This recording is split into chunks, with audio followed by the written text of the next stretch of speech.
I'm really nervous. I've never done this.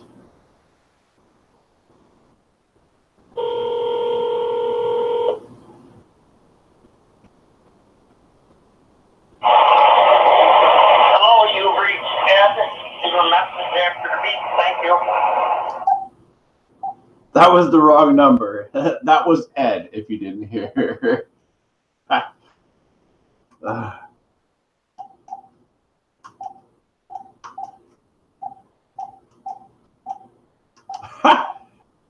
Sure left a message for Ed.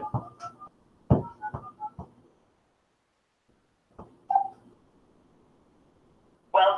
This service is provided by freeconferencecall.com. Please enter your access code followed by the pound or hash sign.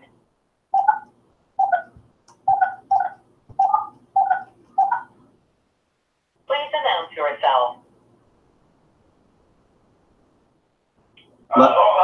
Hey, this is Lefty. How you doing? Hey, what's up? Are you ready to go? Yeah, I'm a little nervous. I've never done nothing like this, but I'm ready. I figured as much. And I pretty much understand where you're coming from.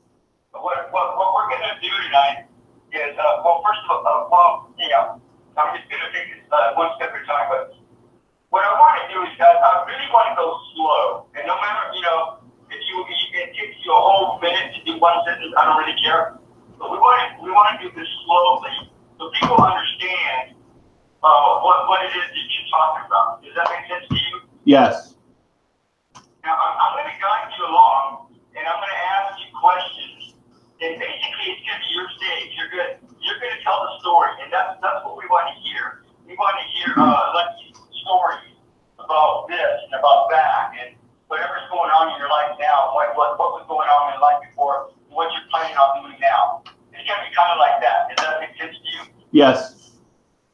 Okay. And I work with, and see that this is a perfect venue for people that have never been done interviews or worked with media or anything like that, because it's professional enough that people can get their name out there. But it's also it's also in a place where people that have never done anything before that can step in and get acquainted with doing the interviews with the. Does that make sense to you? Yes. Okay. So I'm gonna be.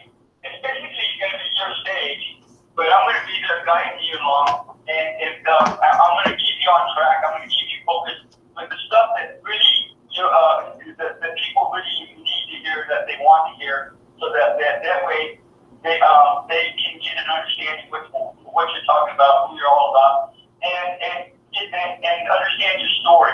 And that's the crux of it all right there, like it's your story. Oh, hey, may I interrupt? It's Lefty, like my left hand. Oh, Lefty. I don't know why I was saying Lefty. I thought I heard you say Lefty for some reason. I thought that was off, but I said, okay, fine. No, okay, Lefty. No, I hear you. I apologize. So, do you have any questions at all? No, I just I'll follow your lead. Okay. And then after we're done with the show, don't hang up, just wait. We're going to have at least 2 or 3 recordings of tonight's show, and all I want you to do is just wait, and then we'll go over any last-minute stuff at the very end after I hang up the recordings, and then we'll call it night. Does that make sense? Yes. Okay. So my intentions for tonight's show is to put you out there to let people just get a taste of who Lefty is, what he's all about, and what your message is. And you have, of course, lots of people on the show. You have good glitches for your show. Ever since I switched to this new format, the glitches on my shows have been very minimal, which I'm really happy about. And not only that, but I'm going to be putting this on YouTube, and the YouTube quality has been really, really good. So I'm pretty happy about that. So, now, what are your intentions for tonight's show? My intentions, I guess, would be to get people aware of the psychology epidemic that's what? Aware of what? Oh, aware of the psychology epidemic going on in the United States minimally, so that we can possibly try to find other ways to heal their souls or their aura, same thing, so that they don't rely upon the medicine. Okay. And even though the medicine is actually useful to some extent or another, it's not the end all and the cure all for everything. Yes, it's just a mask. Yeah, the medicine is a mask for the problem. I'm not saying it's not needed, but we shouldn't rely upon it 100%. I also want to, my first book, The Dinosaurs Don't Need Mirrors in Space, is a journey of my teenage years as I was on drugs.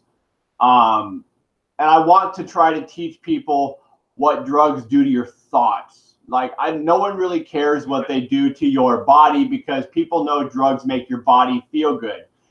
But no one's ever talked about what it does to your thoughts and how once you or whatever, you can't go back to thinking the way you did. And the more drugs you do, the darker thinking you get, type of thing.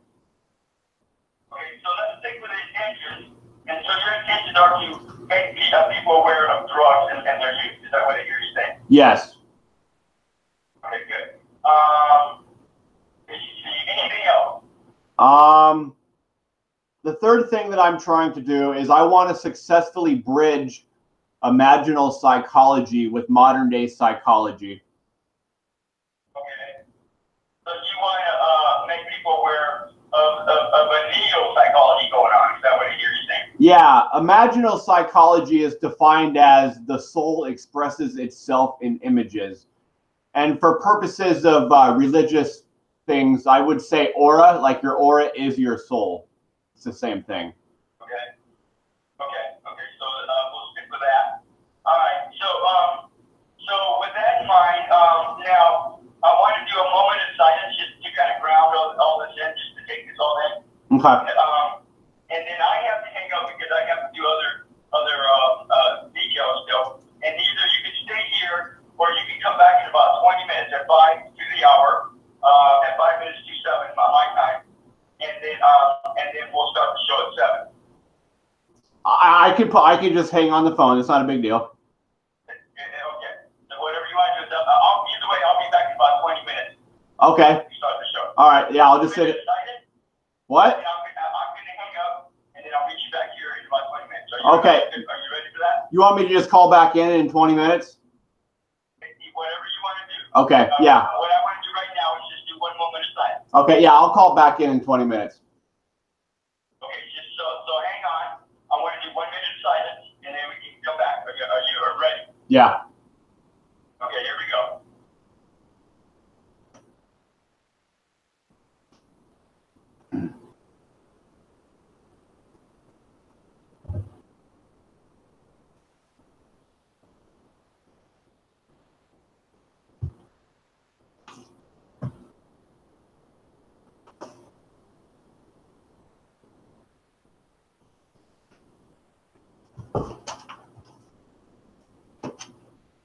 Okay, so are you good with that?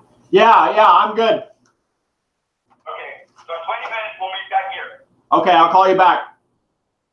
Okay, thanks. All right, bye.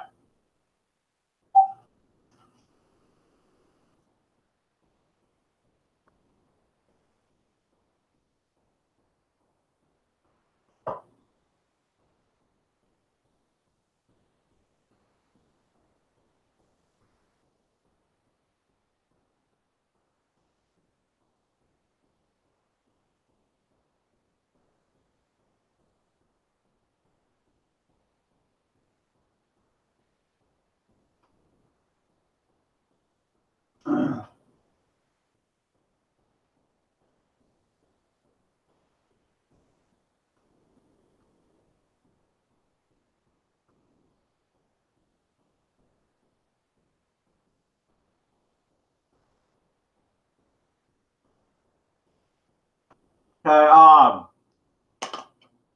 lost a viewer apparently. I don't know what that was about, but not my problem. That's perfectly fine. I don't think anybody said anything. What that was about, but Okay. I'm just on hold for 20 minutes. I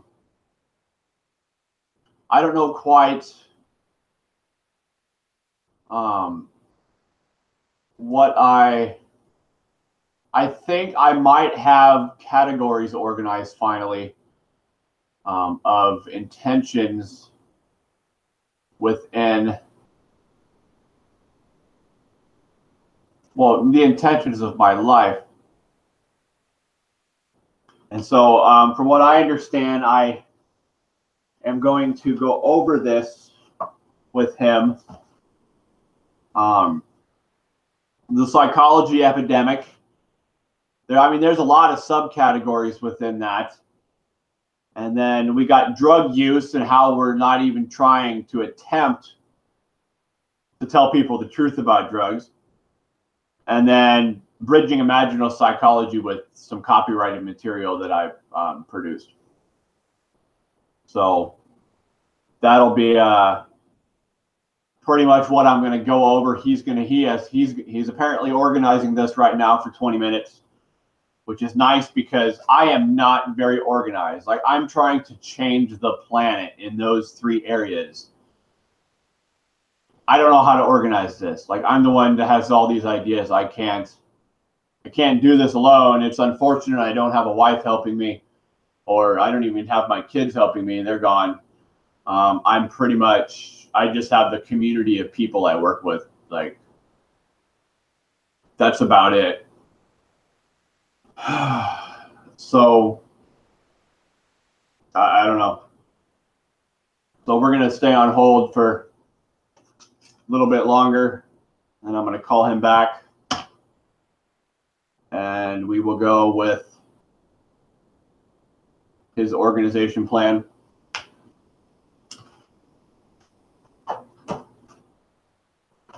And then hopefully I start getting more recognition just to help other people out. Like, if I could get millions and millions of people to listen to me for free, I would do it for free. I'd have no problem. But it's unfortunate that people won't listen unless I get them to pay. If people would just watch my YouTube videos, I'll give you all the information you want for free. I don't need to be paid for this stuff. I do believe Google or YouTube probably would pay me if I started getting thousands and thousands of clicks, but I don't know how much money that brings. And that's really, them are not my intentions. I'm not trying to make millions of dollars. Now, I copyrighted some things and have some more things I want to copyright and or trademark, but that's not for money purposes. That's just for the credit. I can't help whether people want to pay me millions of dollars or not. I want the credit for that, so someone else doesn't go copyright or trademark my ideas or patent it or whatever, and then they turn around and say they came up with it because they patented it. Like, no. It's kind of like the whole Tesla and Edison thing. Like, Edison didn't invent the light bulb. He didn't invent electricity. Like, Tesla built the platform for it, but because Edison copyrighted stuff, he actually got all the credit. I just want the credit. I don't want the money. I would, however, like a wife. That'd be nice. Like, it's all I really want out of life. I don't need millions of dollars, but at least give me a wife, so I can have help falling asleep at night. But women are like washing machines. They wash your soul when you sleep next to them. It's really cool. But it's been so long since I've had a decent woman around that used to be alone.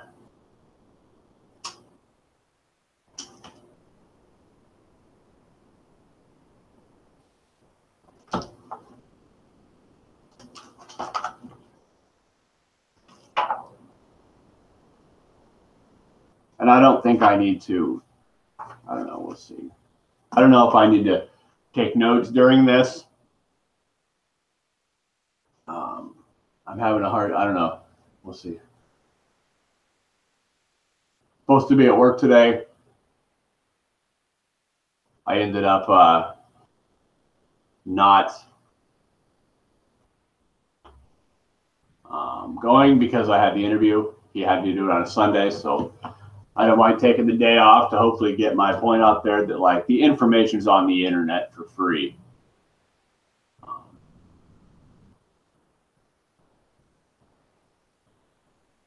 I don't know.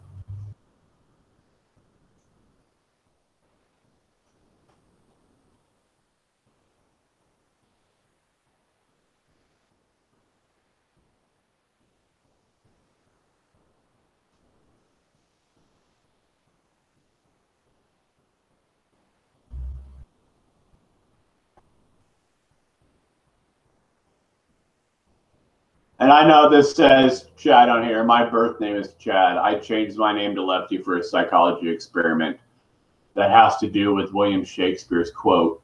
What was his quote? It was,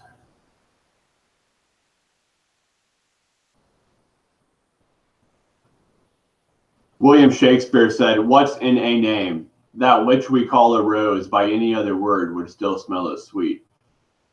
So, like, I changed my name legally, didn't tell anybody. I thought about changing it back to Chad, but that's just extra money and paperwork that I don't want to do. Like, I have to contact everybody and tell them, you know, I changed my name back, and that's just a pain. So we're just going to keep my name as Lefty, but you can call me Chad. Lefty would be my pen name, I guess. Ain't trying to hide from anybody. I could care less if you call me Fluffy Eyes. I don't care.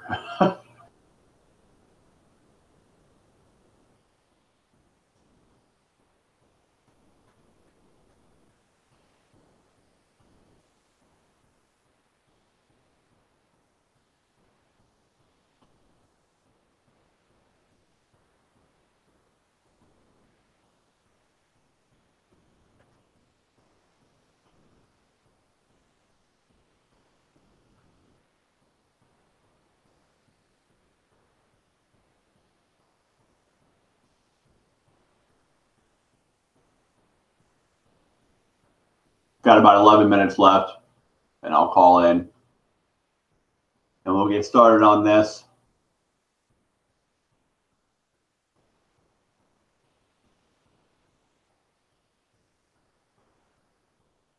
Actually, while I'm waiting, I am going to print a couple things that are not in the book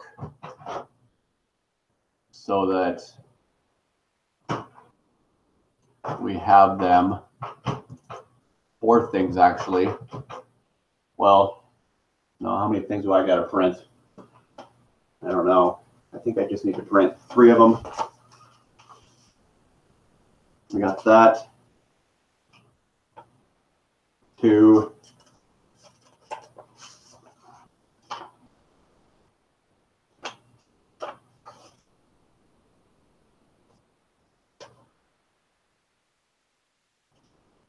So I just need to print 1 thing.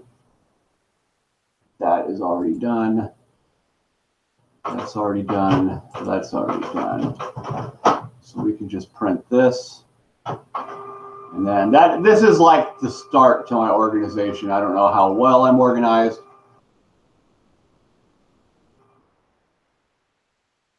I'm going to try not to cuss during this. As you know, I may cuss sometimes in my studies of videos, but I'm going to try not to, because it's not professional and it may cause unregulated feelings that don't pertain to what the message is trying to convey.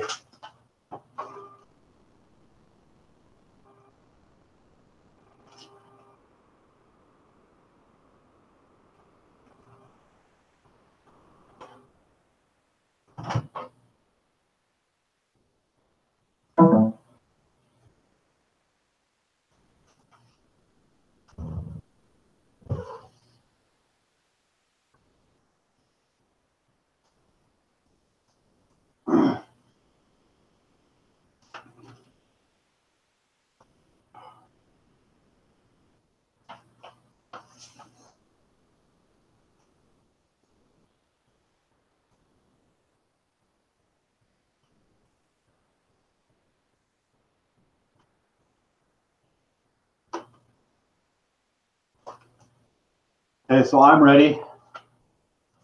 All I have,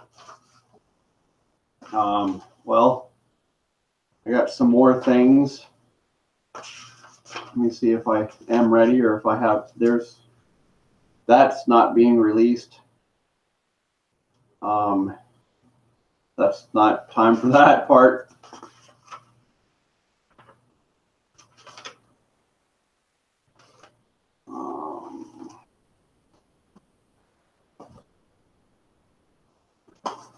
That would be part of this.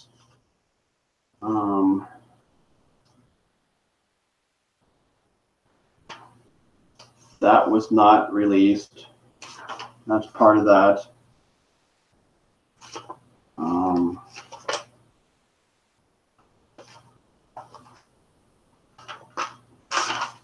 That's part of it.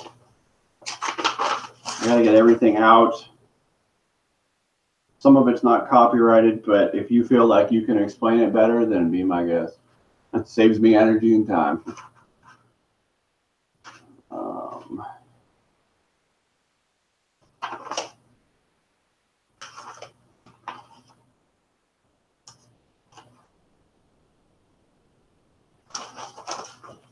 Uh-oh, do I not have that? I might not have that. I don't know where it would be. I'm running out of time in about 5 minutes. Okay, well, there's that, there's that, there's that, there's that. I don't know where that is.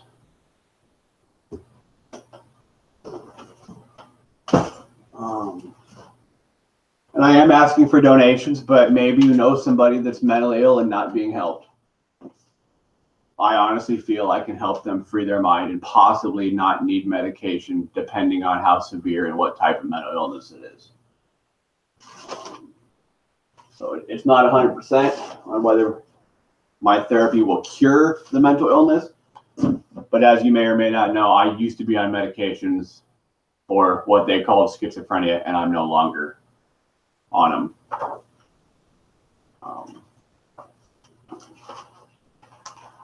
Okay, there's that. This needs to not be in there. So this will be my folder for everything that I want to use. That maybe not, might not get mentioned. Well, I got 2 folders. I don't know. Papers are easier to organize than online stuff because I can refer to a paper a lot easier than I can a digital copy.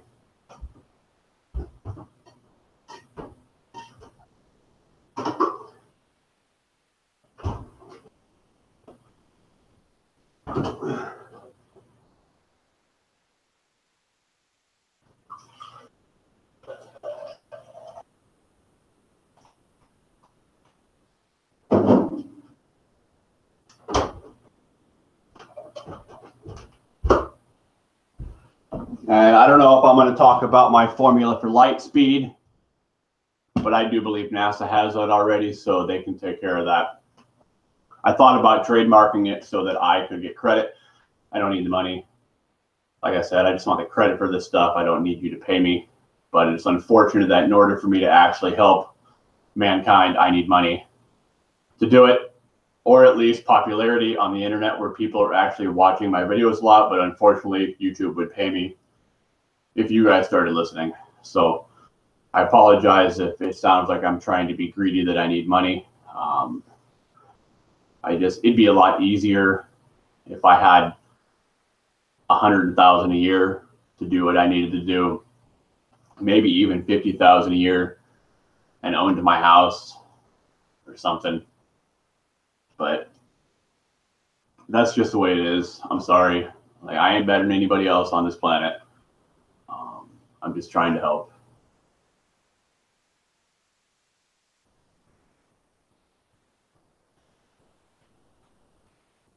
So I'm going to smoke one more cigarette, and I'm going to call them in.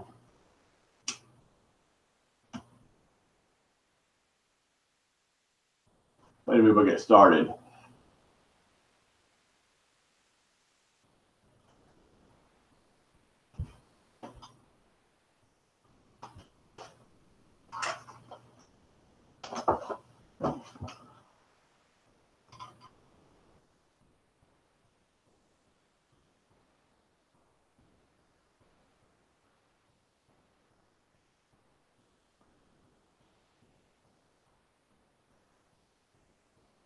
Well, I go pee. I'll be back.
Less than a minute now, and I'm going to call on 7:54 p.m. on Sunday, the 14th of January, 2018.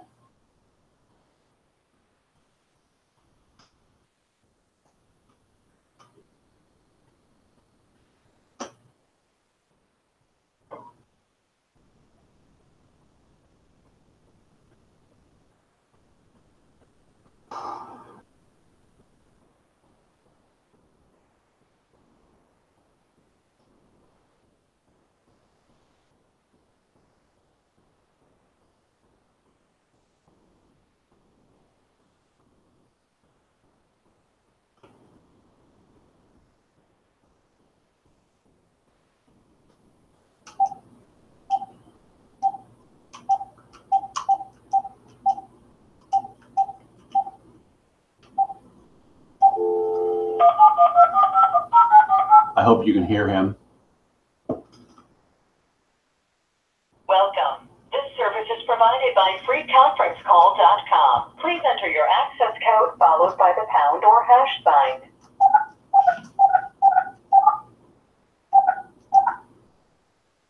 If you are the host, press star now. Otherwise, please wait. Please enter your PIN followed by the pound or hash. Oh, wait. What did I do? Oh.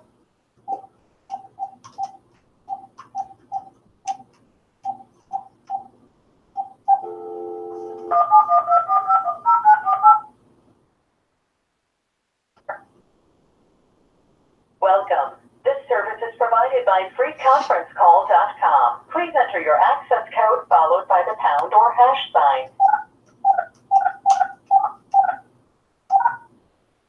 Please announce yourself. Lefty. Okay, Lefty, are you ready? Yes, I am, sir. Okay, we got everything up and going, everything's good to go. All systems go, so we're in good shape. Okay. Now when I interview people on these shows, I tell them to pretend like there's 20,000 people listening to the show, because you can never tell who listens to these shows. I get all kinds of people listening to these shows from all walks of life, all over the world. So Until showtime. and like all these people are listening to the show. Again, this is going to go on YouTube after the fact. I'm going to put this on YouTube and it'll be out there. Okay. There will be people listening to the show. I don't know how many people, but there will be people listening to the show. Okay. Okay? All right. Just have fun. Tell the stories. Again, the stage is all yours. And if I come on at all, it'll be to ask these questions to prompt you to your next story and then whatever else. Okay. It'll be very simple. I've had all kinds of people on these shows. I've had people that have interviewed with Oprah Winfrey, CNN, Mr. Channel, Coast to Coast. All kinds of people I've had on these shows. Literally. 2 minutes until showtime. Okay. Still feeling? Go ahead. So I'm going to be doing most of the talking, or is it going to be me and you talking back and forth? We'll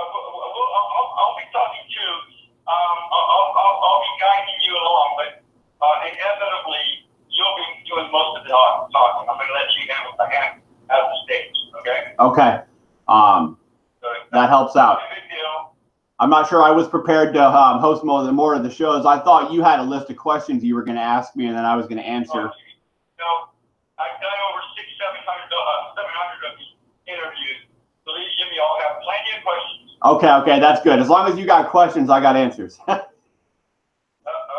we'll have plenty of questions. Okay, and I will try to pause in between ideas for you. Okay. 1 minute until showtime.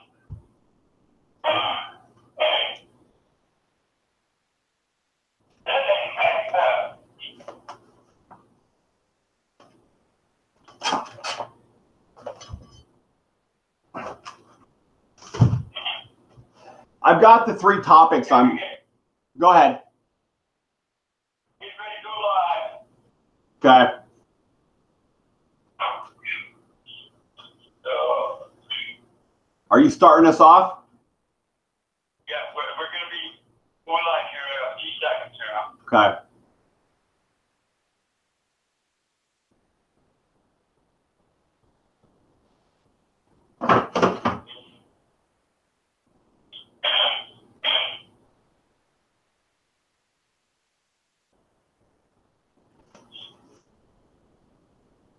Your show will go live in 5 seconds. 4, 3, the recording has started. 1.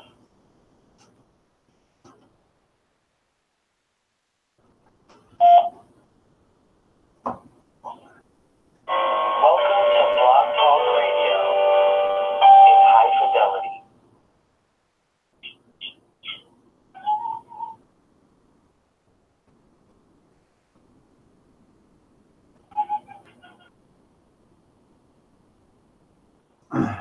Hello, my name is Lefty Dillander. I have 3 subjects that I want to provide the public explanation for that are not actually out in the media or anywhere because they're all new ideas. The first one, I believe there's a psychology epidemic in the United States minimally, if not the whole planet. I want to also discuss drug use and how it affects our thoughts with each drug that we take. And the third thing is I want to talk about how I believe I can successfully bridge imaginal psychology with modern day psychology. Imaginal psychology. Okay. Yeah, I have to switch this because the sound is not really as high as the volume as I like it to. So what I'm going to do is I'm going to switch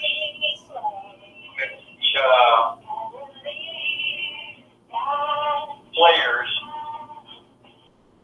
They don't like to do, but Yeah, I hear a song in the background. yeah, that's right. It's supposed to be playing, but we're going to switch out the players because Okay. it doesn't play very good. And let's try that. There we go. Should be a little bit louder.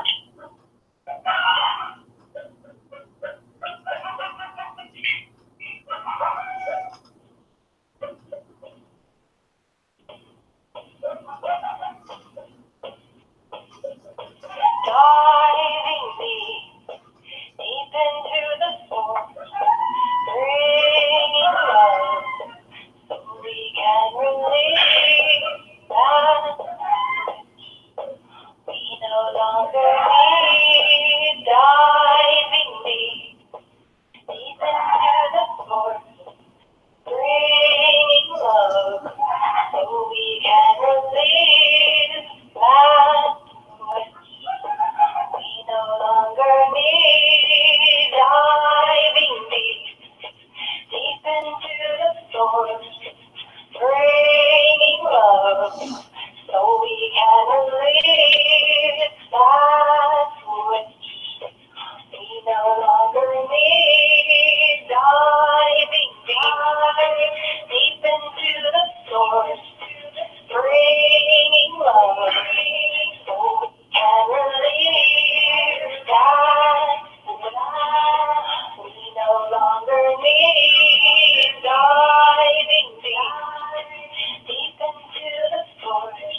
into the source, bringing love, so we can release that we no longer need.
Hello. This is Decker. I'm on live. I'm Black Decker, and no spiritual abuse productions on Block Talk Radio and free conference call.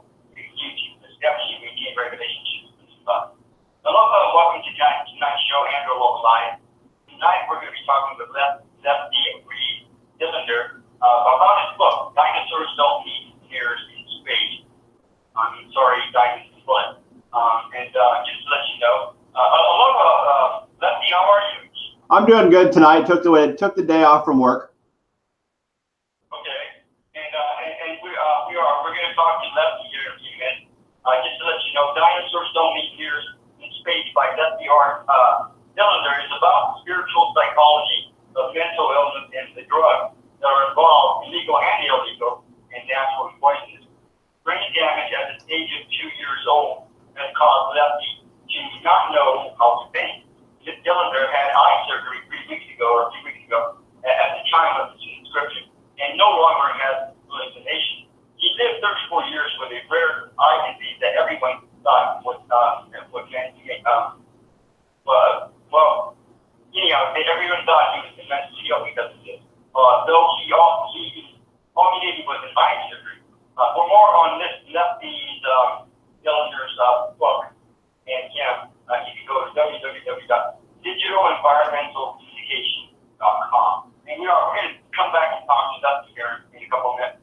First of all, I do want to give an aloha to all of our underwriters that help make the show happen. We once a month, year to year, beginning with the 90 Days into Journey at www.90daysintojourney.com. When you sign up for the 90 Days into Journey, you will be facilitated with defining and redefining your soul to life purpose. You will be assisted with finding out what it means to you. On this journey, you will be provided with tools, techniques, and assistance to empower you to connect and reconnect yourself, your emotions and needs, in your mind, body, and spirit. Through the universal soul center process, you will be going through a lifelong transformation that will allow you to move forward with the endeavor to never look back to be there. And again, if you guys are interested, I wrote the book version of this about 2 years ago, almost 2 years ago, to help supplement this journey. And you can go check it out for yourself. And you guys, right now, you can actually get the book for 99 cents. And if you really are interested and you need more answers or want more answers, then get a hold of me and we'll get you on the mentoring program, which is 12 weeks long, and we'll go from there. So, yeah. We also have another gate, ANOXBITE, which is the British word, at www.spiritualimageproduction.anothergate.com with over 25,000 NOs. I forgot. Hang on, take time up. Okay.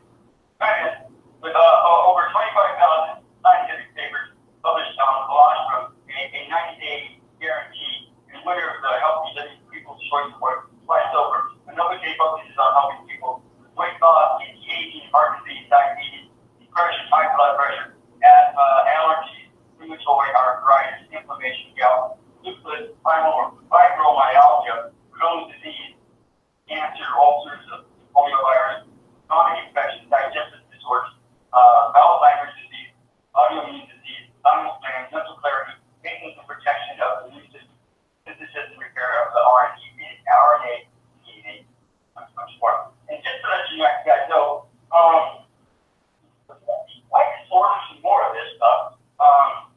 The colostrum, colostrum 6. And so I've been taking it for at least a year, I think, or close to a year. And I noticed that I was diagnosed with diabetes 2 years ago. And I've been eating with bowel neuropathy. And so it seems to be helping with that. I also have fungus, toe fungus from that. And so it's been helping with that. So I'm convinced right now that it's actually much more helpful than not. So I ordered some more and we'll see what happens today. Then finally we do have Mama Bikini's already, who I believe next week or this coming week, Tuesday or Wednesday, she'll be in New York. For those of you that are in New York and are interested in getting this session with them, Mama Bikini's Lori's life has been a personal journey exploring sexuality and spirituality for over 20 years. She's a certified project counselor and project leader and a certified mind talent teacher.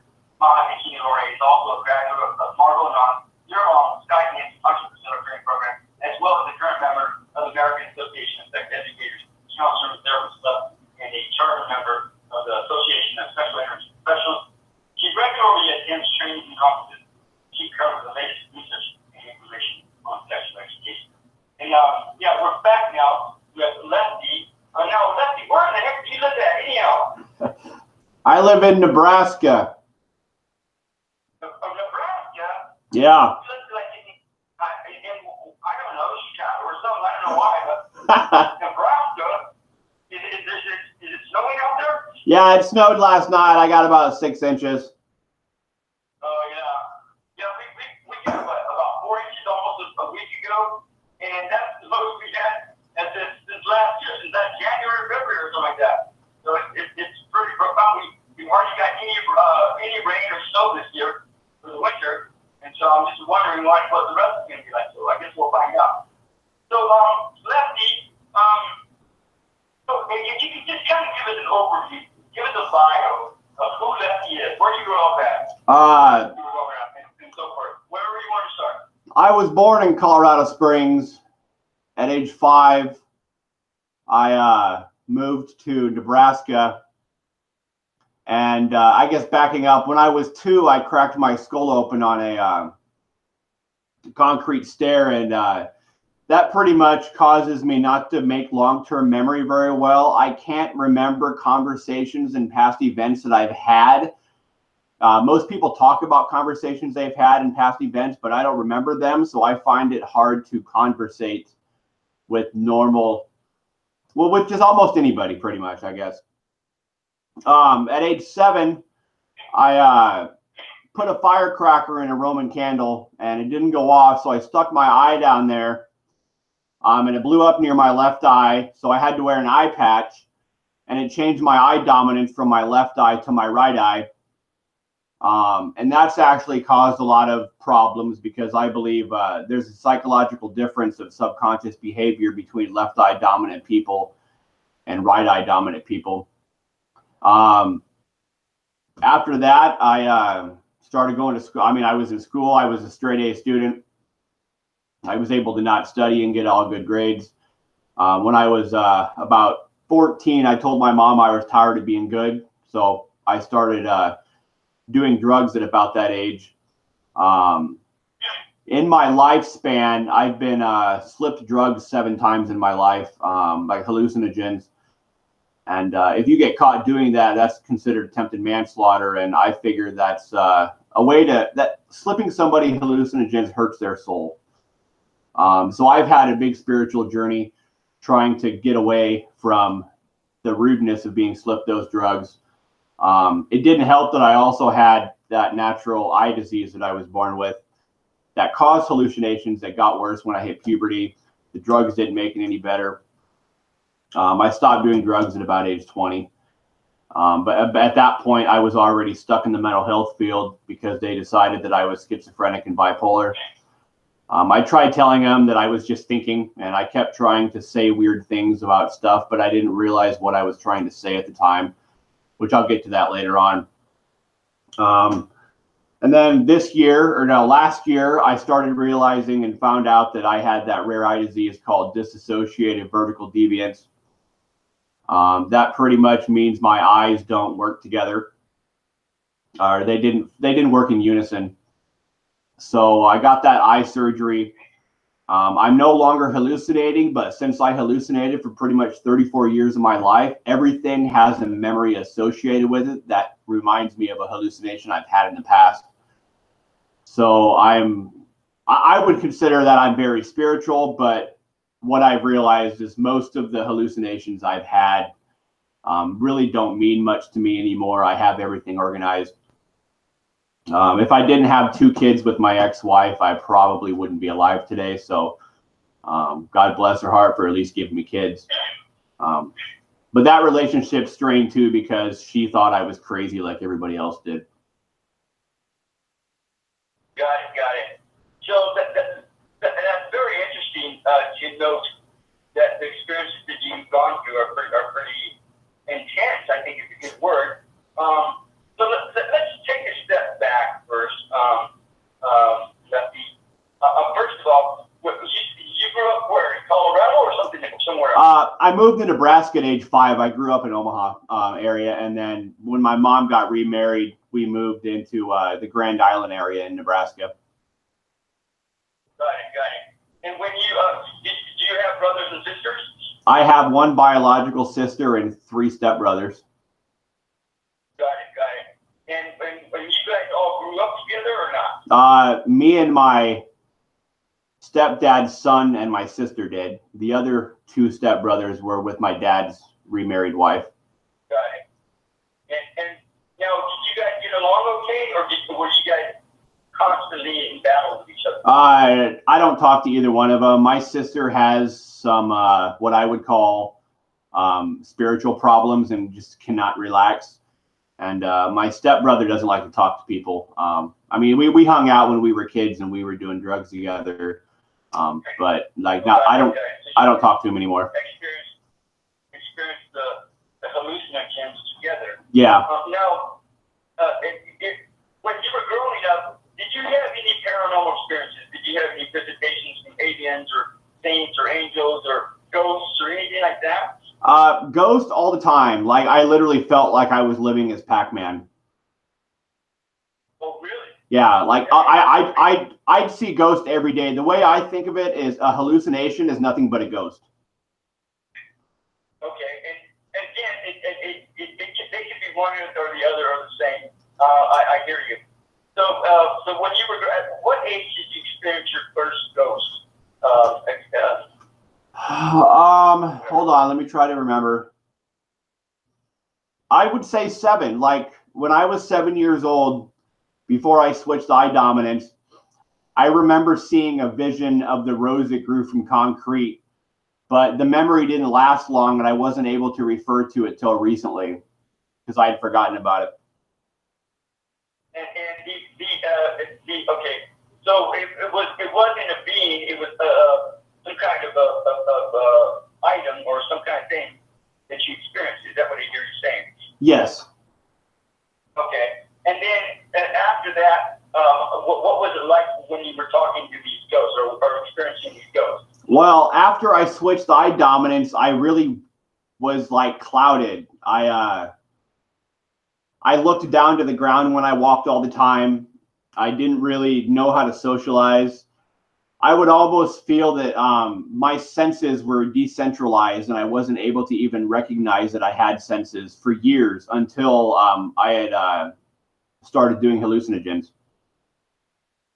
Okay, so let's take a step back again. And okay, so these ghosts that you experienced, did they talk to you? Did you talk to them? How was that experience with them? They showed me material objects and they pertained them to behavior of mine. Like subconscious. Them with behaviors that you did or had. Like subconscious behavior. Repeat yourself, sorry. They associated those items with behavior that was going on with you at the time. Is that what they hear you saying? Yes, yes. And I almost want to say that sometimes it was other people's souls that were reaching out to me. Oh, interesting. Okay. And that's what I want to know. So there is a differentiation. There's a variable of sentiments or beings that you were dealing with, not just a ghost, but you're talking about souls, possible angels? Are we talking about too? Oh, I don't know if I've ever seen an angel. I've had a lot of trauma in my life, and I think that maybe I was meant to walk in the darkness to try to bring light into it. Okay, and that's a very good perception, and that's a very positive perception that I hear you saying, and that's good that you would know that of yourself, that you're not just somebody that's having these things going on, and you're not feeling sorry for yourself, and you don't want people to feel sorry for you. So you're taking the bull by the horns and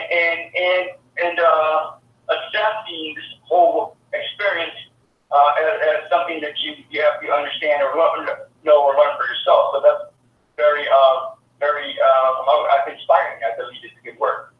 So now let me ask you this: how do you know that these beings were ghosts? How do you know that these beings were souls or otherwise? I could feel them. Okay, so you didn't actually see them; you actually felt them. Is that what? I felt them through. Hold on, how do I say this? I was able to see and feel them. Like it's almost like if I can, like I see my doorknob that's like 5 foot away, but I can feel that I'm touching my doorknob too. It was situations like that where the ghost or the entity would come through me, like behind my eyes, and would sit down inside my head and would show me different paths of spiritual righteousness through psychology. Oh, interesting. Because I've actually had that happen before, believe it or not. I've had saints, Maharaji, and I believe Amashi, the hugging saint, and I also believe Sai Baba, all have been in my body, and literally they were looking through my eyes and seeing what that was around me. Maharaji, I was at at a gathering, one of his gatherings, and she came into my body, sat down in my body, literally took, and I can't say that he literally controlled me. I was just willing and able, and so he sat down in my body, and literally I could feel him looking through my eyes, and he was looking around, looking at everything that I was seeing, he was seeing, and vice versa. And so he was looking at his devotees, at the singing going on, and everything else. And it was pretty profound. It was a very profound experience. It lasted about 15, 20 minutes. And then that was the last that I had an experience of him after that. Well, I hear what you're saying, and I understand completely 100% what you're talking about. one thing I forgot to mention is when I turned 16, I started practicing closed-eyed meditation. I did that for 18 years until I recently reached nirvana. And we'll get to that later, but I believe that I found a way to give everybody nirvana by them reading some information instead of them having to go on the meditation journey themselves. But I mean, you can still meditate. I'm not trying to like say you can't meditate, but we all know that meditation is a spiritual journey where you're trying to find that highest state of spiritual reaching. I think I have found that, and I wrote it down so that people don't have to maybe stress out so much about it, so that when they go meditate again, they know where the highest point is and they can use that to recertify themselves in their current situations. Exactly. And I believe it's safe to say that when I had this experience with Maharaji, that I was experiencing nirvana, as you call it, that bliss, as others may call it, and so forth. So it was very profound. So now let me ask you, so you're experiencing goes and they're showing you things, and or other beings, I guess, spirit beings. I think maybe it's a better word to use, or phrase. But so these beings, they were showing you things, and were they friends of yours that had already passed on, or family, or did you know these beings at all? No, I've never experienced anybody dying in my life. I'll be 35 on the 26th, and I've never had anybody die that I really felt bad about. So I couldn't say that they were or weren't. I don't know. Got it. Interesting. So these were beings that you didn't know. They were just showing up and they were teaching you all these things. I think what was going on is it was people that were around me that were alive, and it was their trapped spirit trying to reach out to me to help me understand how to free the person's soul that was talking to me. Now that's interesting because I've experienced that as well. I was living with a girlfriend out in California, and it was really weird because, I've done that before. I've talked to ghosts, and they were trapped, and I coached them into going back into the light, and eventually they did. But in this particular setting with the girlfriend, we were both sleeping. We had just both woke up, and it was profound because we both had the exact same dream, and it was bewildering. And in this dream, all of a sudden, all these beings were released. They were trapped on Earth. And we're talking about thousands of beings that were trapped on Earth as spirits and ghosts. And I don't know what we did, or that we did anything at all other than to witness this event that took place.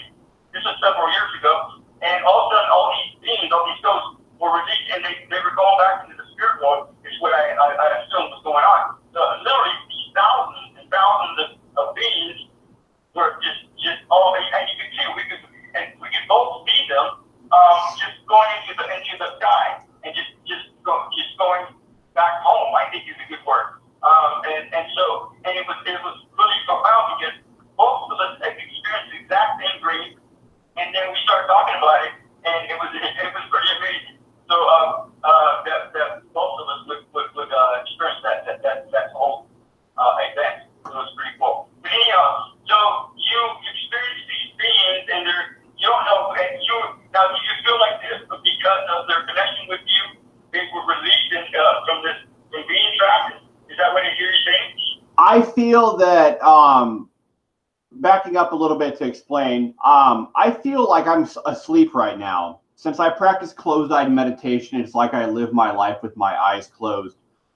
But with that explanation, I feel that their spirits were reaching out to me to actually physically write something down, like an analogy or a metaphor or a simile, and tell that person so that they could maybe understand what they were trying to find. Now, whether that's the truth or not, I haven't really researched much about. Did you actually want to know that? Was that pertaining to what your thought process was at the time? So now, when you experienced this being, and you went through the process of whatever was going on, did that person, that being, come back to you again ever thereafter? Usually what would happen is I would get one glimpse of what it was trying to say, and then I would get ahead of myself, and instead of studying it for a while, I would start writing stuff down. And then like a week later, it would have, the full elaboration was on to what they meant. And by that time, I had already told the person what I was meant to tell them.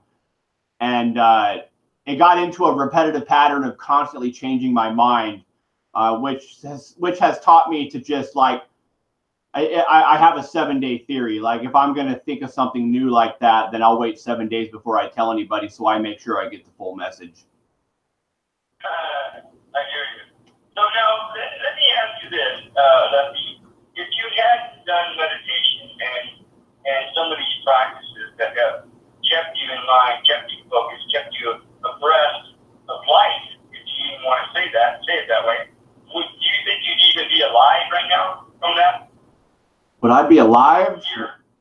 What do you define as alive? Like physically alive? Probably not. Spiritually alive? I would have never reached nirvana. Which I'll get to my definition of what nirvana looks like physically later, when we get to that area. No, let's do it right now. What does that mean to you? Right now? I wrote a poem about this. And I will read my poem. And this is actually what the state of nirvana looks like in a picture in word form. It's called For those of you that are watching this on YouTube, I have a copy of this book, and I know it's on the video anyhow. But this is what the book looks like. This is the back of it. And on the back, you write this inscription. I hate to say it, but it's kind of hard to read it because the words blend into the background. So we'll do that next time or something. But yeah, go ahead. Hold on a minute. Whenever you want. Hold on.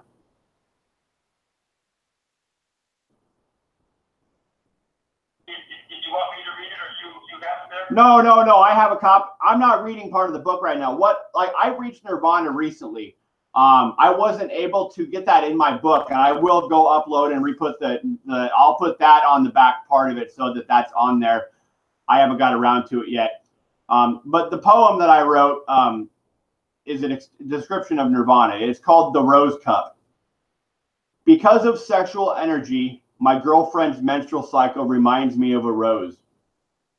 As she stresses out her toes, you can see the rebooting look on her face. I know she doesn't like this place.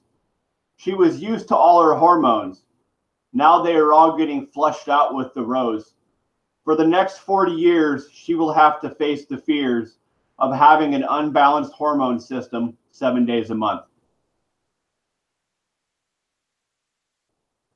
And that describes to you nirvana? Is that what you're saying? The reason I say that, yeah, like after I reached that, I was like, blood is the essence of our life, and the rose represents blood, like our heart, and all that stuff. So like it's kind of like a poem that I've read called "The Rose That Grew from Concrete." It talks about that, but I kind of went deeper into explanation, and I found this about the menstrual cycle, or I could have said heart. But ever since I noticed this, I haven't been being bothered by ghosts. Oh, really? Interesting. Well, and actually, that's kind of a like. If we're talking about. Go ahead. Say that again. How long ago has this? Well, actually, this is the whole story. Let me rescind what I just said. When I wrote this poem on the 8th of January. For about the first week and a half, I was kind of stuck in this rose cup. It's like everything around me had red to it. and the energy, at least that I felt, was all red. And then I started thinking that the meditation state was kind of like a reptile or a dinosaur, which is why the book's called Dinosaurs Don't Need Mirrors in Space. I had actually had the idea that I was green from the waist down because of meditation, but I got lost in some blackness because I didn't know about the rose cup. So I was stuck with the poem that I wrote for about a week or so, and it was really, really heavy of energy. Like I felt like my soul was being rejuvenated with new energy, like I was just born or something. And then I went back to the reason I titled that book, Dinosaurs Don't Need Mirrors in Space. So now I fully understand the meditation state is almost like a dinosaur. And so now, like, if I go meditate, I know what's up and I know what's down, type of thing. My heart's on the top, the meditation's on the bottom. So now when I go meditate, I can just clear my head so I can empty my thoughts. And I don't have worries about going, do I go up or do I go down? I can go straight forward. Oh, interesting. So now, so you're saying that the menstruation, not just the cycle, but the menstruation itself was instrumental in clearing you, you're clearing your energy so that you can be in the state of nirvana. Is that what I hear you saying? Yes, yes. Interesting. Now, and I can relate to that because several years ago, I don't remember her name, but I want to say Starcy. But anyhow, I was watching a YouTube video, and this woman out of Canada, she was doing a red tent retreat for women only, and so she was showing. She's like this priestess, and I'm assuming she's still a priestess. So anyhow, she went to the beach, to the ocean, and she said she could do it in the forest, and but she did a whole ceremony around menstruation, and so she took this menstruation from her body, and then she made a hole in the ground, and then she poured it into the hole, and then covered it. And when she did that, I was blown away because I could literally feel the energy from all that, the energies from the earth, and the energies around that whole transaction, that whole process. And I was just blown away. I didn't expect that. And so I said, man, I need to interview this woman. So I did. I got a hold of her, and I interviewed her twice over. And and both interviews are just amazing, just pretty profound. So anyhow, I guess maybe Lefty, maybe you and I are making a discovery. I don't know how scientific it is, but it's a discovery. I think that's one of the reasons men need to have women around, because that menstruation is a very powerful clearer of energy, not only for women, but for men too. And so we don't have that capability because, of course, we don't menstruate, but that's one. But maybe that's something that we need to consider as our commitment to being whole on this planet as a humanity, and not just as a spirit or a soul. We need to consider teaching this in sex education class. If you're going to teach kids about sex in 6th grade or 9th grade, you need to be able to take a little bit of spirituality with the menstrual cycle so they don't get lost in the darkness. Right, exactly. And so maybe that's another point about in terms of people being gay. I don't know that there's anything wrong with that, but do they share this menstruation with each other? Women might share it with another woman, but they don't have the balancing energy of the masculine that allows them to be balanced for themselves because they're a woman. Honestly, there's a whole lot of stuff. I've had some theories about why people are homosexual, and I'm not against them or nothing. I've had friends. I think maybe that they're just a female born with a male brain, because the female and male brain are wired differently. I think it's an actual biological birth defect, so to say, that they can't help it because their brain was wired opposite of what it was supposed to be. Exactly, I hear you. So let me look at this real quick. I think maybe now would be the time to take a break. Let's take a break. And I'm going to play some music. Hang on a second, let me find some music here now. And this will be a good place to take a break and just kind of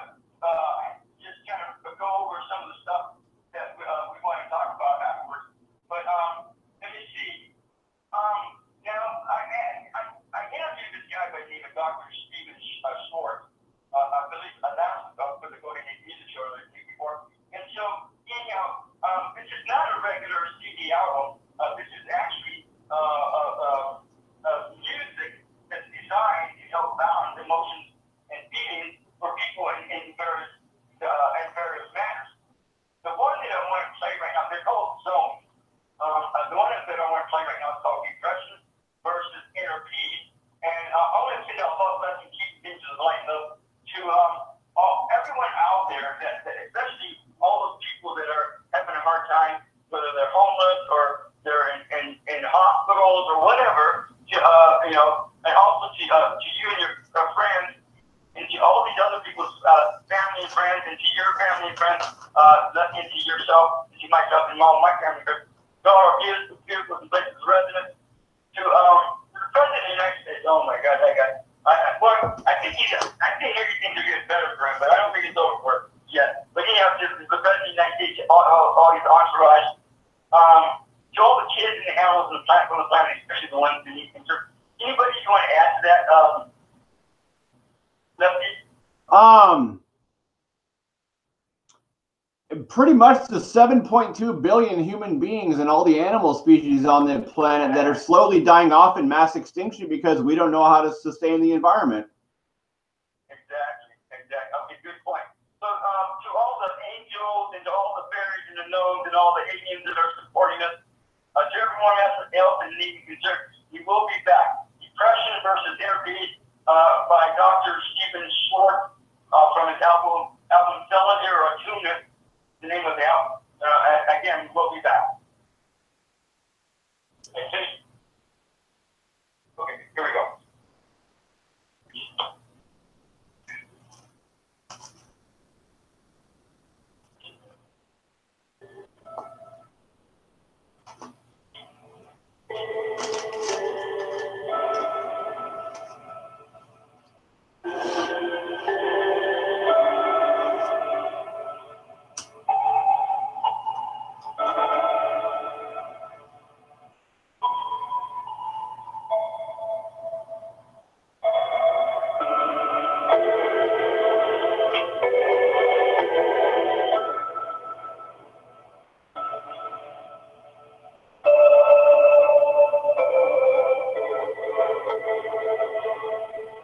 I'm sorry that the words of my book, Dinosaurs Don't Need Mirrors in Space, blend into the background. I wrote that during the worst time in my life, right after my divorce.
production on Blog Talk Radio and big conference call in YouTube. Establishing and maintaining relationships with you guys. Tonight we're talking to Lefty R. Dellner, about his book, Dinosaurs Don't Need Mirrors in Space. He grew up in he grew up in Nebraska and had a number of challenges that caused a number of mental situations, and a lot of it was a part of eye problem. Now, what was that eye problem that you had that was causing people to think that you were mentally unstable? My eyes did not, like, if you were to put on a pair of those glasses that have slinkies on them, my eyes kind of moved around like that most of the time. Like if I were to follow my finger with both my eyes, most of the time my left eye wouldn't even move. It would just stay there like a camera stuck in the corner.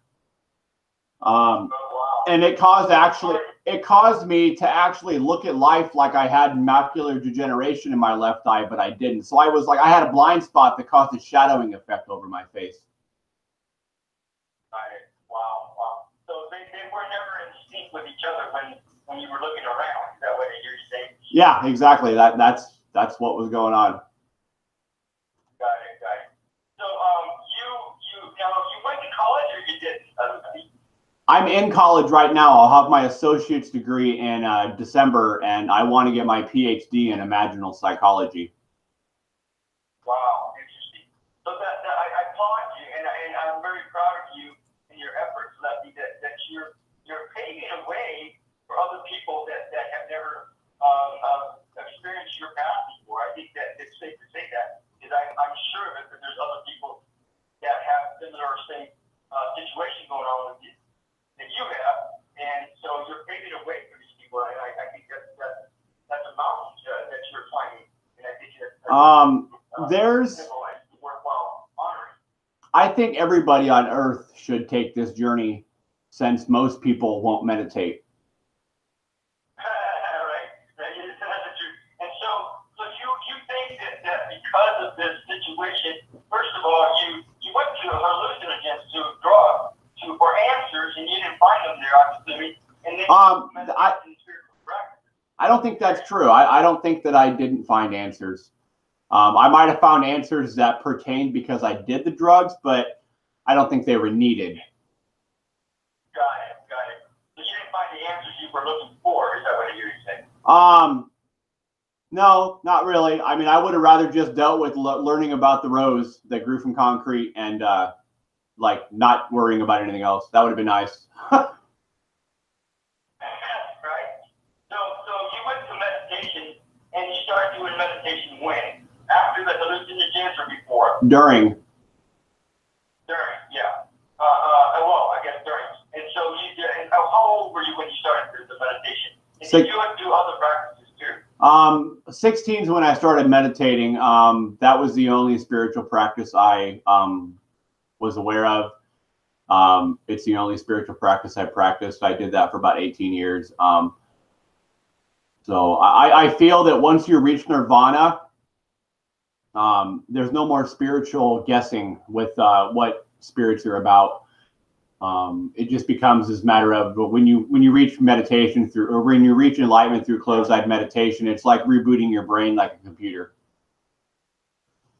Well, I hate to say this to you, but there's more beyond that, believe it or not. And once you get to a certain level of nirvana, what happens is you start to stay permanently in that meditative state. Yes. I may have worded myself wrong, so you go ahead, continue. No, and I'm not saying that you're wrong necessarily. I'm just saying, in my experience with what I've already dealt with, and I experienced very similar stuff that you have, which is interesting. But what happens though is that you go on, you become enlightened to the level of enlightenment at the first stage, which is what I would call the first stage, first level. And then you move on beyond that. You become enlightened at not only at the local level, but you become enlightened at the planetary level, and then the galactic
don't really understand. I have It really is.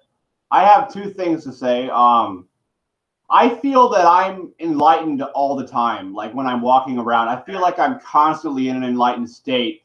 And then there's some times where I'll be asleep and I'll be dreaming and I'll literally reach enlightenment like I was practicing closed-eyed meditation, and my body will feel like really, really weird energies that are almost intoxifying. And then I'll wake up and it's weird because like I thought that you only could reach enlightenment through meditating, but like the other day I was dreaming and I felt like I was like I had a beam of light rushing through my body, but I was asleep. And I woke up and I hate to say it this way, but I was a little high and I was just dreaming, and I don't even do drugs or anything anymore. So and I've always heard that meditating was like meditation can cause slight hallucinations. Well, if it's something that you experience that's incredibly awesome, then who cares what it is?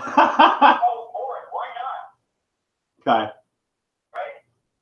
And referring to those other things you were saying about the different levels, like I've never even been presented with an opportunity to practice that. I mean, I live in Nebraska. This state is very conservative, and they don't really have the viewpoints of bigger cities. So I'm kind of I'm shallowed out into an area where there's not a lot of viewpoints on different things, especially in spirituality. And it doesn't matter.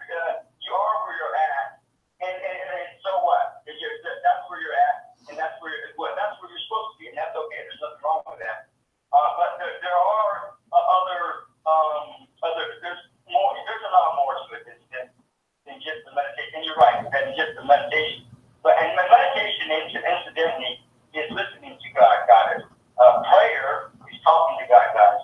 And believe me, I hear what you're saying. Even in your dream state, you experience enlightenment. Absolutely. That's why if you ever been to a saint, an individual who's much more along the path than we are, then you begin to understand and know why they do what they do and what they do. And like Sai Baba, he would never go to sleep. He never slept, ever slept. And all he ate and drank was a glass of goat's milk a day, and that's it. And the only reason that he would go into his quarters is because nobody would sleep. And then people would go crazy because they can't handle that, right? Yeah, exactly. I mean, your brain starts slowing down after a while. Yeah, and most people's bodies can't handle the non-stop being awake all the time. And he was awake all the time. And he never, ever slept. The only reason he went to his quarters so people could sleep. So it's like that. And when you would go watch him, how many people, now let me ask you this, Lefty. How many people do you know on this planet right now that could have a birthday party or any kind of party that would have literally 2 or 3 million people physically there for the party? Who do you know that can do that or would do that? No one. Nobody. No one. No one. Not even the most famous celebrity out there. No one could do that and can do that. So it literally every year until he passed away. I think he passed away in 2008, if I remember right. So anyhow, he would have a birthday party every year in November, and with 2 or 3 million people there every time. So anyhow, it was like that, and he never ever left the country. He never left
there. I don't know. But you'll be in a meditative state 24/7, and even in your dream state, you'll still be in a meditative state. See, I think that it took until about 8 years ago when I hit that stage. I realized I can't see my ears and eyes unless I look in the mirror, of course. So when I felt, and I was actually trying to sleep at the time, and I was looking, I don't know what was going on, but it describes in my book when I was doing I smoked some mushrooms, which is a hallucinogen, with my friend, or my friends, and he came after it. Like, I started having a bad trip, and I was freaking out, and he came after me with a knife, and he threatened to cut my ears off. So we argued for a while, and then I ended up going home, and I just kind of stayed by myself the rest of the night. And then, like, almost more than a decade later, I was just thinking about it again. Why would he come after me with a knife threatening to cut my ears off? And then I realized I can't see my ears unless I look in the mirror. And then I told my daughter about that, and she's like, well, I can't see my eyes either. So it seems like when I was able to, like, pull myself out of the mirror, I could focus on reality as well as focus on who am I. I had, like, the differential stage of, like, those two stages where it's like I can see myself if I look in the mirror, but if I don't, then I can't, and I can focus on reality, and if I need to look at myself, I can focus on myself. Does that make sense? So what I hear you saying is that dinosaurs don't need mirrors in space. Is that referring to you being a dinosaur? Is that what I hear you saying? It refers to, see, and this is where I'm conflicted. I haven't done any research. Like, I have green eyes. Dinosaurs are green. Most of the plants are green. So I feel, mainly because I have green eyes, that on a spiritual level, I'm a dinosaur. But then you've got blue-eyed peoples, which blue is the color of the sky. It's the color of water. You've got brown eyes, which are the color of, like, trees. And then you've got gray eyes, which are, like, the only thing I can think of is, like, the color of rabbits, or maybe energy or something. So I have this thought that maybe on a spiritual conscious level of our spirit's personality, it has to do with what color are our eyes. Oh, interesting. So what I hear you saying, that the color is what you're referencing in terms of dinosaurs, where blue would be sky people, and brown would be tree people, and then white would be rabbit people. Is that what I hear you saying? I don't know if, like, well, you got to remember, like, the ocean's blue too. So, like, the blue-eyed people get, like, top and bottom. Like, they get the sky and they get the water. So, so, like, when I said earlier that I'm green from the waist down, that might only be because my eyes are green. So if your eyes are brown, you're brown from the waist down. Or if your eyes are blue, you're blue from the waist down, type of thing, which kind of puts you in the state of sitting in the lotus position to meditate. So what does a dinosaur represent to you? What does that mean to you? Well, I know that we used to have dinosaurs on the planet. I'm not sure if humans were around at that time. Science shows that they're not. The dinosaurs, to me, represent old age because they've been around for way longer than we have. So I feel that I have, like, you're saying that you're an old soul. Is that what you're saying? I feel my soul's like 200 years old, and I'm just analyzing and recording our dreams.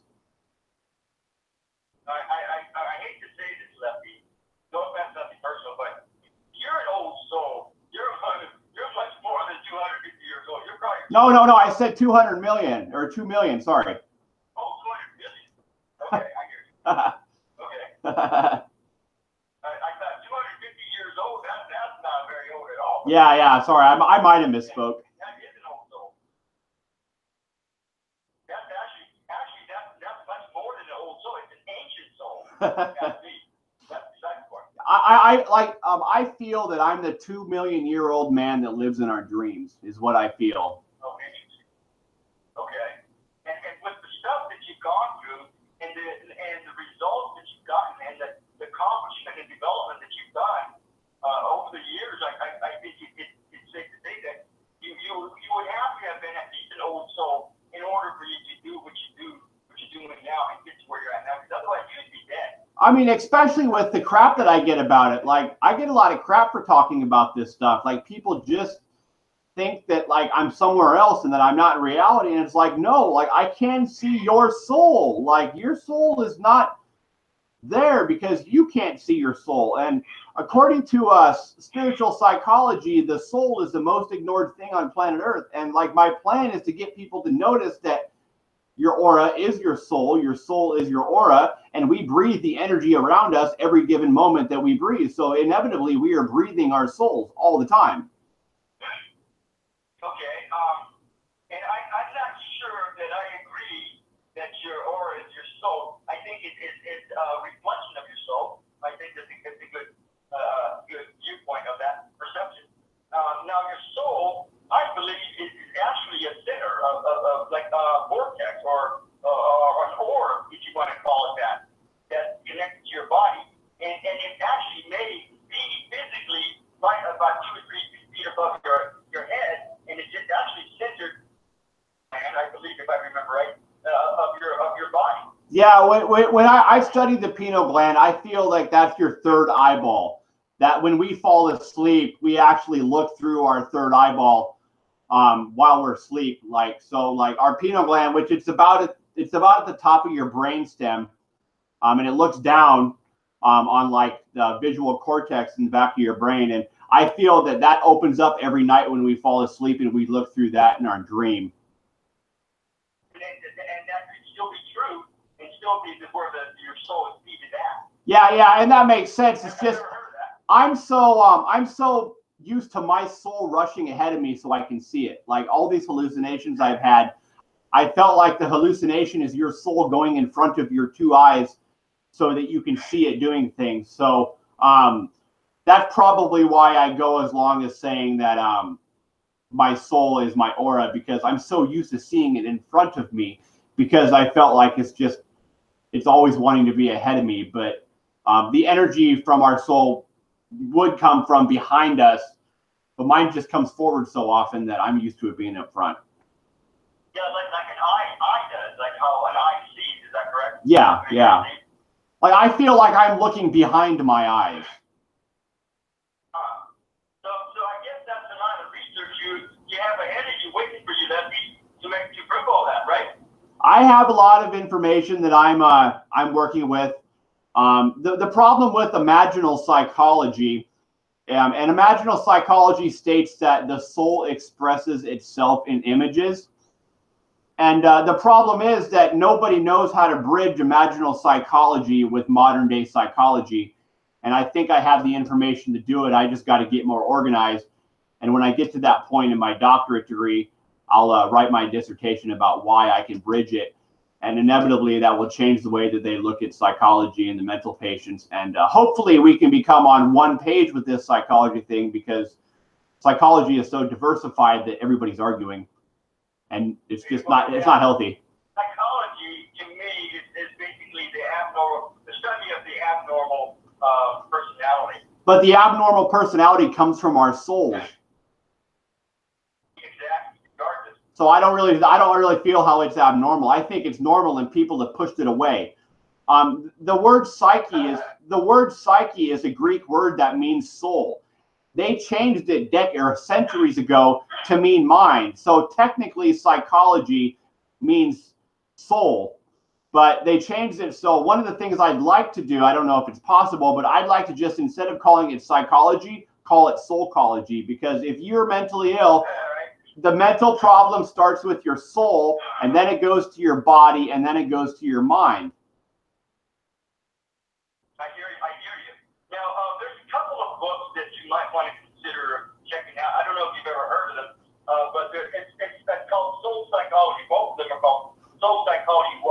One is by Alice Bailey, actually through a saint or a very advanced adept, if you want to call it that.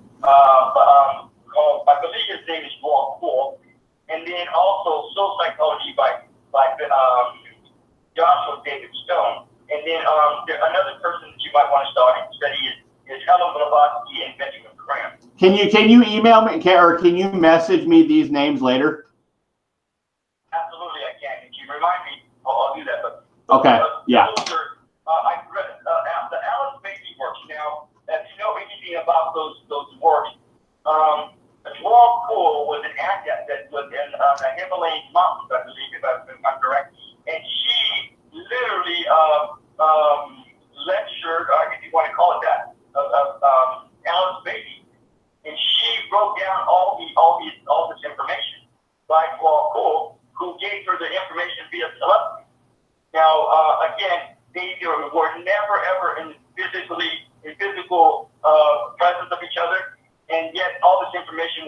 down by Al Spady through telepathy, and there was like several volumes of these books. I don't know, 9, 18, I can't even remember. But one of those books is called Esoteric Astrology, Esoteric Healing, Psychology, Esoteric Psychology 1, or Soul Psychology. No, I think it's called Esoteric Psychology 1 and 2, and then I think there's several other books, but the stuff that's in there is like out of this world, and it's stuff that's so deep.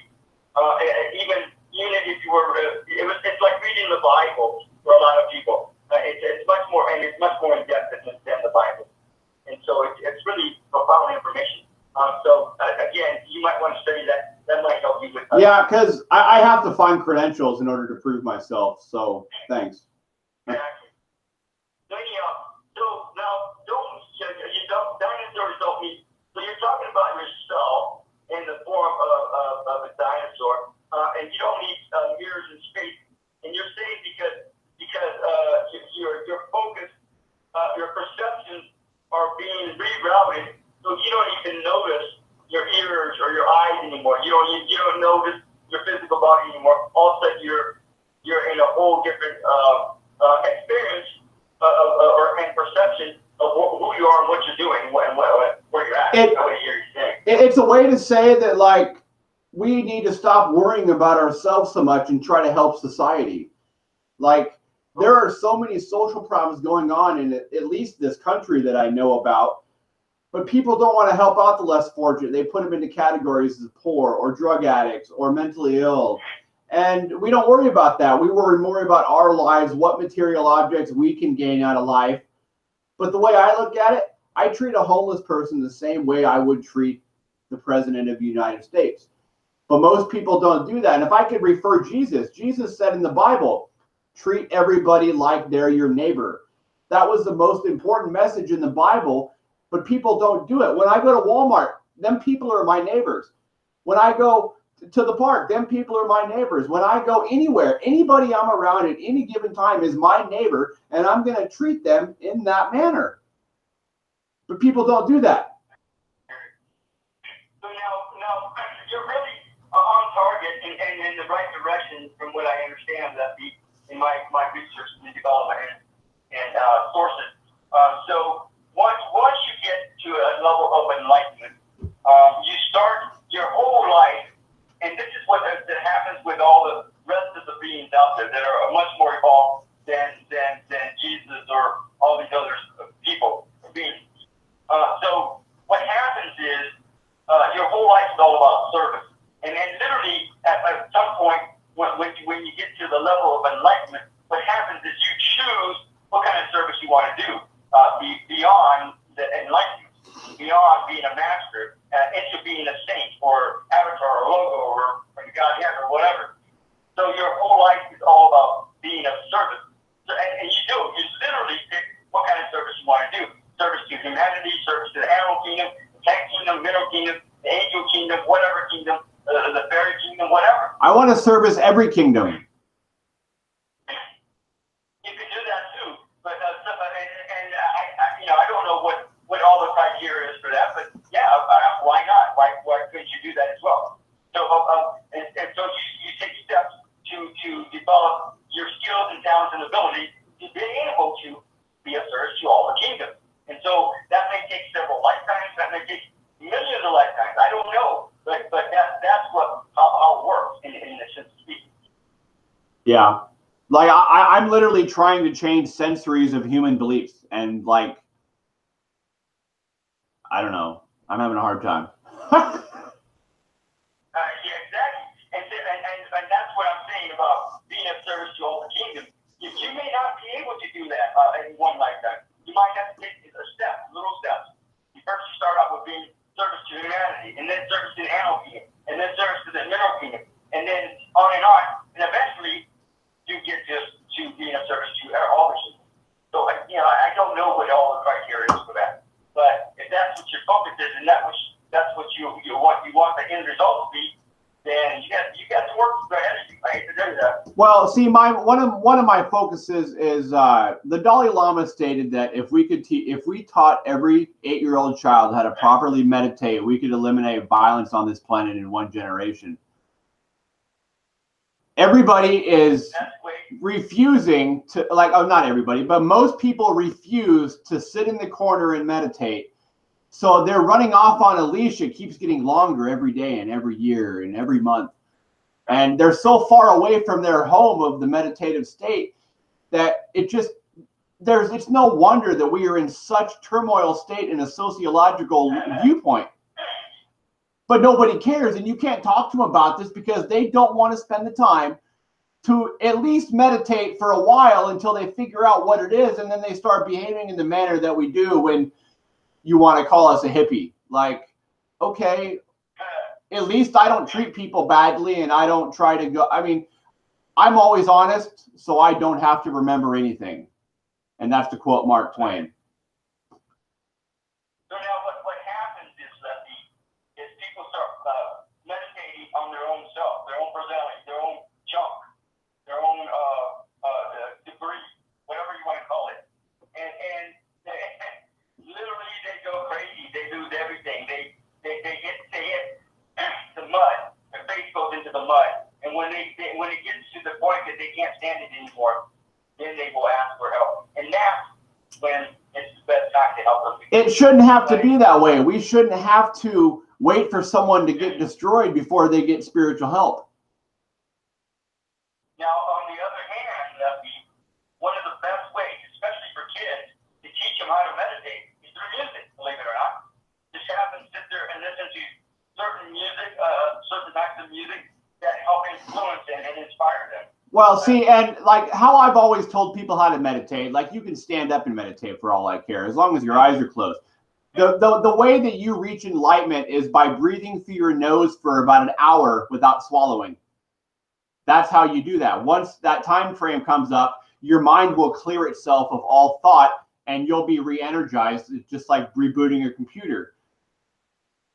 But I've never heard it explained like that. That's just something I learned by practicing meditation over the years. Is all you have to do is not swallow for an hour while breathing through your nose with your eyes closed.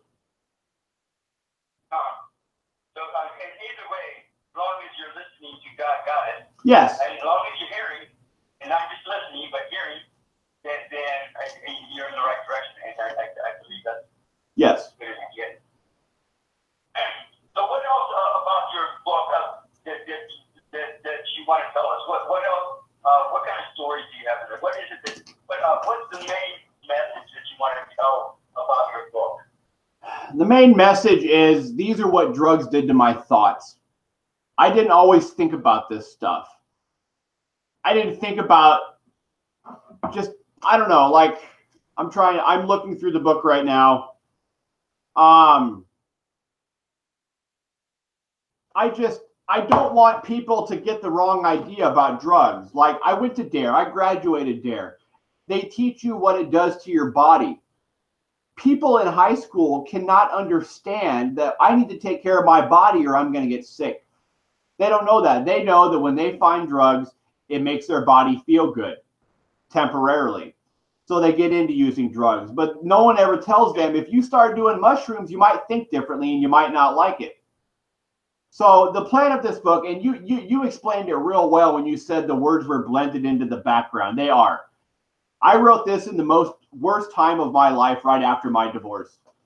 And that's what I want to do. I want these kids, because I tell you in the book what drugs I was on and what I was thinking.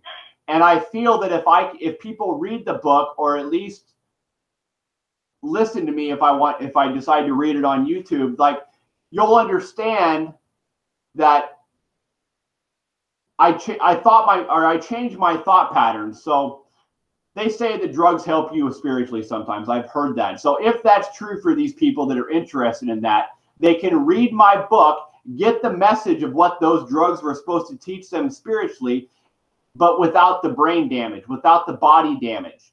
And then they come out healthier and more spiritually aware.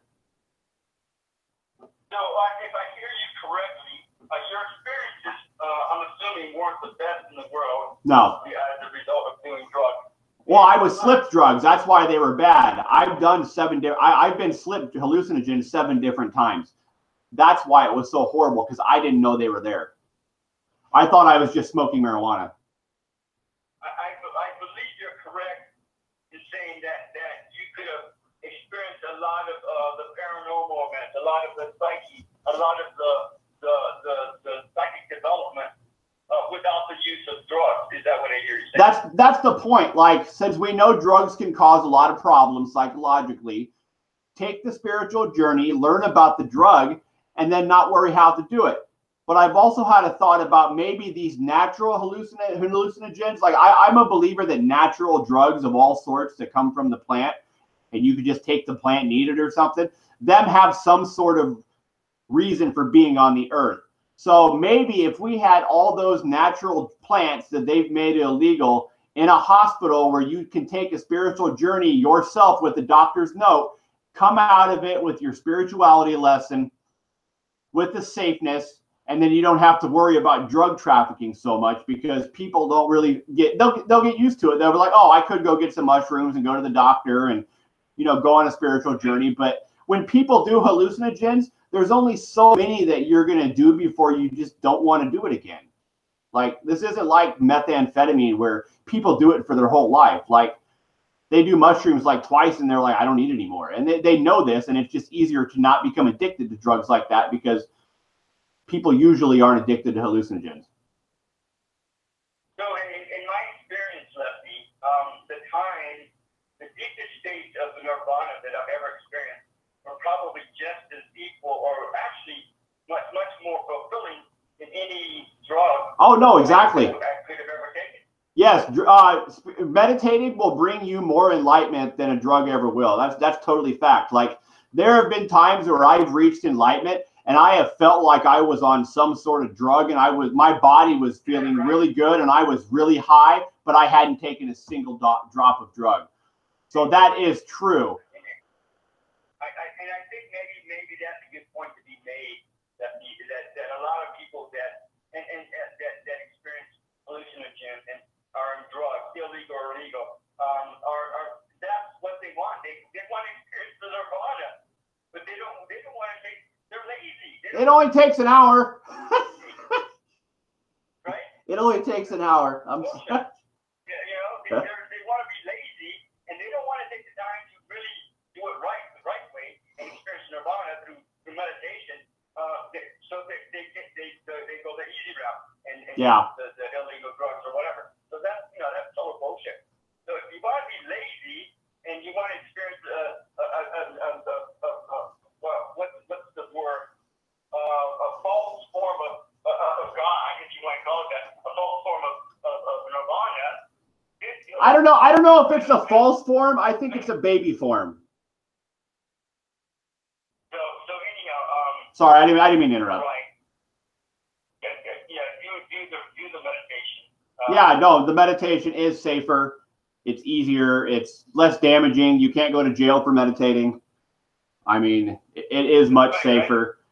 And see, that's where I went wrong, is when I wrote this book, I didn't write a retraction afterwards trying to explain everything that I'm doing with you right now. I mean, I'm writing my 5th book right now. I've got so many ideas and theories that I don't have enough time in my life to organize everything. And that's just a sad truth. Most likely, I would assume I'm not going to be famous and people aren't going to listen till after I'm dead. Because what I'm saying today is not really true. You're writing these books for the fame, then you're in the wrong direction. I hate to tell you that, but if you're writing these books to be a guiding light for people. Well, see, I've had this conversation before. I don't mean like I want to be rich and famous because it gives me more money. But it's a sad truth. I believe it's a sad truth that in order for me to get the message to pretty much the planet, I need to be famous so people know about me. I need the recognition. I don't need the money. I'll do all of this for free. I'm doing my YouTube videos under Chad Reed. Like, I'll do it all for free. All the information is being put on as I find it. I'm not asking for money from YouTube. I don't even have but 31 subscribers. So I'm not trying to get money from it. If YouTube pays me, I can't stop that. But I'm not trying to get money. But in order to reach the planet, I have to be famous. And does that make sense? I'm going to tell you this. If you have helped save one life, even one life, with all this effort that you put out, then you've done your job. But you have to understand, in order for us not to destroy ourselves, everybody needs to be reached. Absolutely. And you know, I've done these shows for, what, 8 years now? Yeah. And I already know. I don't even have to think about it. I already know in my heart, in my mind, that several lives have been changed. Several lives have been saved from the efforts that I put out. So otherwise, I don't have a need to even do any of this. And so I know without a shadow of a doubt, several lives have been saved. Several lives have been changed for the better from all my efforts. And so I don't feel guilty about that. I don't feel so bad about that. I don't feel like my time is being wasted. I know my efforts are being. Well, see, I do feel guilty for it, because inevitably we need to learn how to live on other planets to survive this planet. We can't stay on this planet forever. If we don't get our socialization under control, if we don't learn how to teach people to meditate, this planet's not going to survive one way or another. And I feel responsible to save the planet because of all my ideas on how to bring the meditative state of mind to people without actually having them meditate. So Leslie, this is and I've run across other people that think like you in the same way. And when I told them, and when I tell you, Leslie, is that you don't worry about everybody else. Just take care of Leslie. And if you can be of service and help other people transform their life to a much healthier way of life, then that's icing on the cake. And you're absolutely correct. This planet is going to be around for several hundred more years, whether people like it or not. But you're absolutely right. We're going to be moving on to other planets, living in other planets. And in order for them to be able to handle those atmospheres, those environments, they're going to have to be really in the power. And meditating and training are two of the most valuable things that you can take with you to be able to do that. And if people don't learn how to do that, they're going to be gone. Who knows what's on all these other planets? They're not going to last. I had a dream about a formula for light speed that I believe NASA finally got. So hopefully that formula I dreamed about actually. I had a dream about a formula, so it's on my website. But like I don't know. I woke up and wrote it down, and so I hope that helps. I hope it wasn't a formula for like some evil stuff. I'm not a physicist. I don't know anything. All I know is it had to do with the speed of smell. Oh, interesting. So now, Leslie, is there any other stuff you got out there going on that you want to tell us about, or anything else that you want to tell us about that you haven't told us about yet? Yeah, I'm working on some less argumentative, where's it at? Things that are more academic, because I'm kind of out of the weirdness, because it was weird for a while. I got really weird. Things got weird. But I'm working on writing my 5th book. It's called Spiritual Psychology, Terms and Definitions from the Outside Looking In. I'll just read the first page. I have words I made up that they're not really made up words. They're words I put together, but you'll see as I read. It says mirror stuck. Mirror stuck. Dinosaurs don't need mirrors in space because I can't see my ears and eyes right now. And then I have a bullet point there. You can't see your ears and eyes if you consider your reflection. Seriously, I won't hit anything in space if I don't have any mirrors on my spaceship. That's what sensors are for. I got something else here, a word that situational mental illness is defined as any mental illness that is not caused by improper functioning of gland or glands, but rather the environment that someone lives in and the dimensions of wellness that need attention. So I'm working with that, and I've got about 80 pages or something like that. And I'm done with that part of my book. And then I'm having 2 or 3 different parts on that book where I want to do this. And it's supposed to be something that will hopefully be a textbook for a college class. That's one of my plans. So it's normal. It's explained. There's a little bit of spirituality in there that people call weird. And on a side note, I don't know why people think talking about spirituality is weird, but I've had a lot of people attack my character because of it. I hear you, exactly right. So, Lefty, I want to thank you for sharing your expertise on dinosaurs. And so, I want to thank you for taking the time to share with us your insight and your vulnerability and your accomplishments, which I think are massive. I think they're very, very huge. And a lot of people probably don't understand what it is that you've gone through and where you're at now and what you've accomplished with it. But I completely understand most or all of it.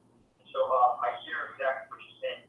I think you're absolutely in the right direction. And there's still a lot more to on the journey to 90 seconds.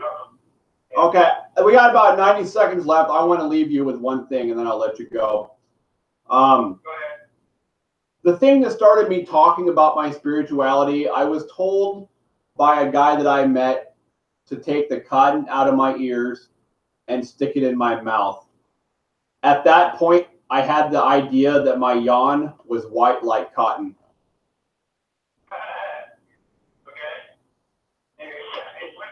What does that mean, yawn? Like when you yawn, you can feel your yawn in your ears. I just felt like every time I yawned, there was like some cotton in my ears that was like raising up with energy.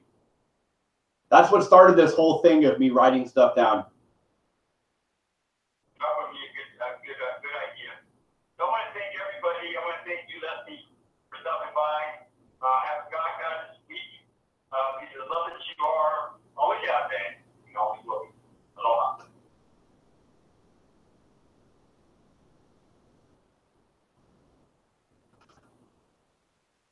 Thank you for using Blog Talk Radio. Goodbye.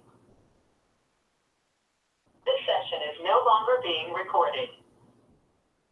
Okay, Lefty, that's a wrap. Were you okay with that? Yeah, I'm okay with it, but when I start talking about my first book, Dinosaurs Don't Need Mirrors in Space, I find there's a lot of conflicting opinions with it because there's so many spiritual entities out there because there's so many material objects. I feel that spirituality was simpler before before technology. I feel that it was simpler. There weren't so many arguments over it. And I start saying things and then I'm like, well, I don't know if that's really true. And I feel that there's too many material objects on this earth, and that's why there's so many problems with everything. Does that make sense? Yeah, well, I think you did a good job. And it's good to talk about it and interview about it because otherwise, if you don't talk about it, especially on a public level like this, then you don't ever really know necessarily what your reflections are, what other people's reflections are concerning your book. And you do this with every book interview. And the more that you interview, the more that other people will take you seriously and consider you the expert on the book that you've written. Because the book is nothing more than a calling card, a business card, to let you know that you're an expert on what you're talking about, the subject matter. Yeah, and I didn't get to the point of the like the media says a lot of weird stuff, but they never explain themselves. Something that I'm trying to do, one of the things is like, at least when I say weird things, I'm trying to explain myself so you're not confused and possibly get mental illness from it, because I feel there's a lot of mentally ill people out there because of all the stuff they're saying in rap music and just any music. Even the 70s music was weird, and then you got TV that's violent and they're saying weird things that they think are funny. And it's like everybody says weird stuff, but nobody tries to explain themselves and nobody seems to care. But yet society has all these mentally ill people and nobody wonders why. No, I hear you. So, but again, that's why doing the interviews are important, so that you can fill in gaps where you might have missed with your book, or maybe misunderstandings about your book or whatever, your assumptions in the book or whatever. That allows you to do that. No, yeah, it does. And I'm always learning. Like when I say something like, I may not believe the same exact thing like 2 days later. I'll try to, I'll find an elaboration. I'll be like, oh, well, maybe that wasn't explained properly. And I used to run around talking to all my friends and coworkers about all the spiritual stuff so I could try to learn about how they understood it. But I'm to the point where unless I'm asked, unless I'm found, like I'm not going to go present my spirituality to everybody because people don't talk about that. At least in Nebraska where I live. Yeah, that's what I do. I stopped trying to preach and teach people, and you know, it was like spinning wheels. So I'm like, just like you said, I don't go out to reach out to people. I let them reach out to me, and I leave it at that. And if they don't, then they don't. It's not gonna hurt my feelings. I just leave it at that. Yeah, I had a guy a few years ago tell me he was black from the waist down.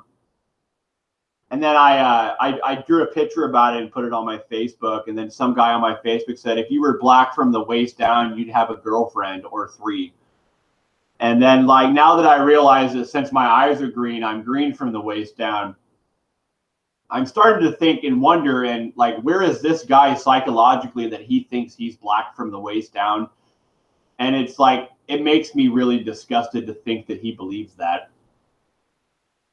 Well,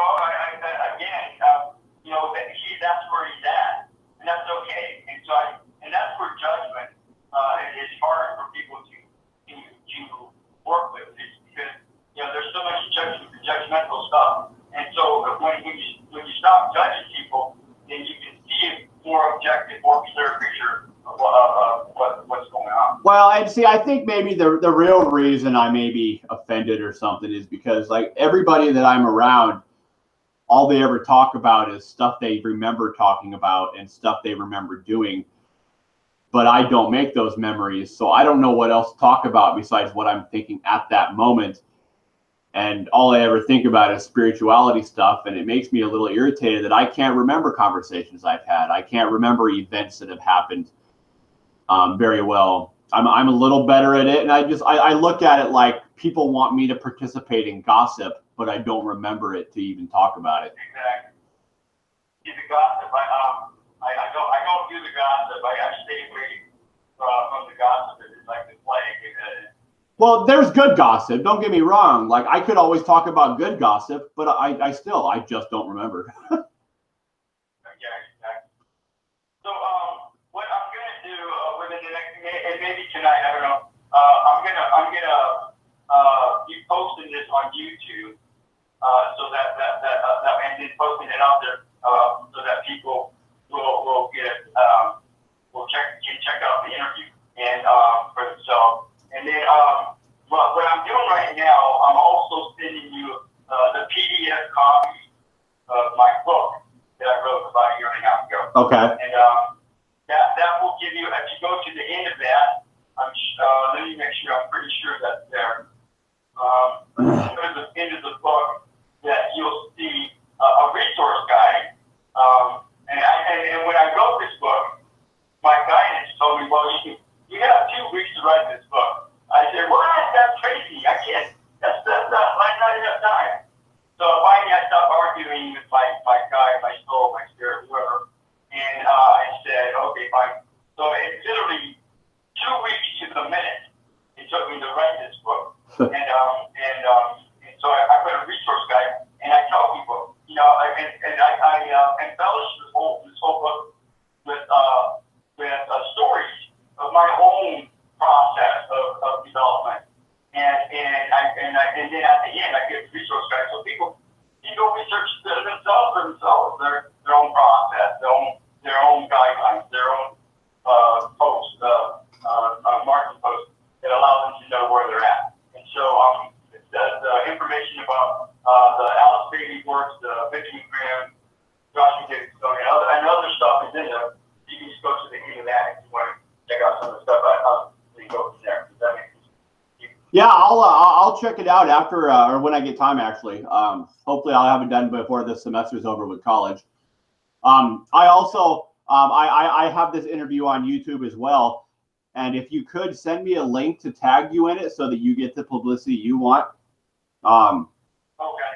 That way you're associated with it as too. Like I said, I'm never trying to gain money from this. All I really want is a wife. I unfortunately had one, but because of my inability to explain my spirituality properly, I ended up losing her.